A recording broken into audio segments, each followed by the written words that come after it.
करण्याच्या दृष्टिकोनातून अहिल्यादेवींनी खूप चांगल्या पद्धतीचे प्रयत्न केले। म्हणजे अहिल्यादेवी चांगल्या समाजशास्त्रज्ञ होत्या। आज हे वास्तुविशारद आर्किटेक्ट आपण शिकवतोय। आज जरी तुम्ही चांदवडला गेला तर चांदवडचा वाडा बघितल्यानंतर आज पण जे आर्किटेक्ट आहेत 300 वर्षानंतरचे त्यांच्या सुद्धा डोक्याच्या बाहेरचा हा विषय आहे। म्हणजे त्या चांगल्या वास्तुशास्त्रज्ञ होत्या, वास्तुविशारद होत्या।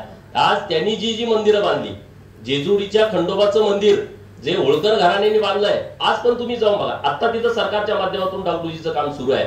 परंतु 300 वर्षापूर्वी एखादं मंदिर निर्माण करणं आणि त्या मंदिराची रचना ज्या पद्धतीने केलेली आहे ती रचना आताच्या काळात सुद्धा लाजवाब आहे। म्हणजे त्या चांगल्या वास्तुविशारद होत्या। अहिल्यादेवी लोकांच्या हाताला काम देणाऱ्या होत्या। आज आपण कामगार चळवळ चालवताना आपण राज्यभर बघतो, देशभर बघतो। एकदा चोराचा सुळसुळाट झाला त्यांच्या राज्यामध्ये की जे व्यापार करणारी लोक होती त्या जंगलातून जायची आणि ते सगळे लोक त्यांना लुटायला लागली।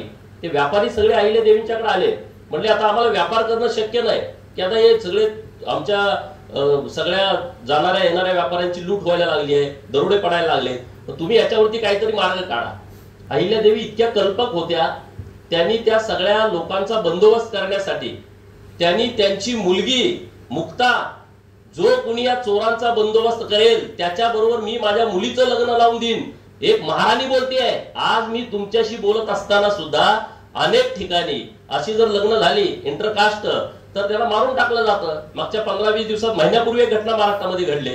परंतु एक साम्राज्ञी राणी स्वतः म्हणतायत की जर चोराचा बंदोबस्त कोण करेल, त्याला माहित नाही कोण करेल, तो कुठल्या जातीचा असेल, तो कुठल्या पंथाचा असेल, तो कुठल्या धर्माचा असेल। यशवंतराव फणसे नावाच्या एका तरुणानं हे सगळं आव्हान स्वीकारलं, त्या सगळ्या चोरांना समोर आणून उभा केलं। लोकांना वाटलं की आता अहिल्यादेवी या चोरांना शिक्षा देतील, परंतु अहिल्यादेवींनी त्यांना विचारलं की तुम्ही कशासाठी असं करताय, तर ते म्हटलं की आमचं काम नाही हाताला, आम्ही काय करणार।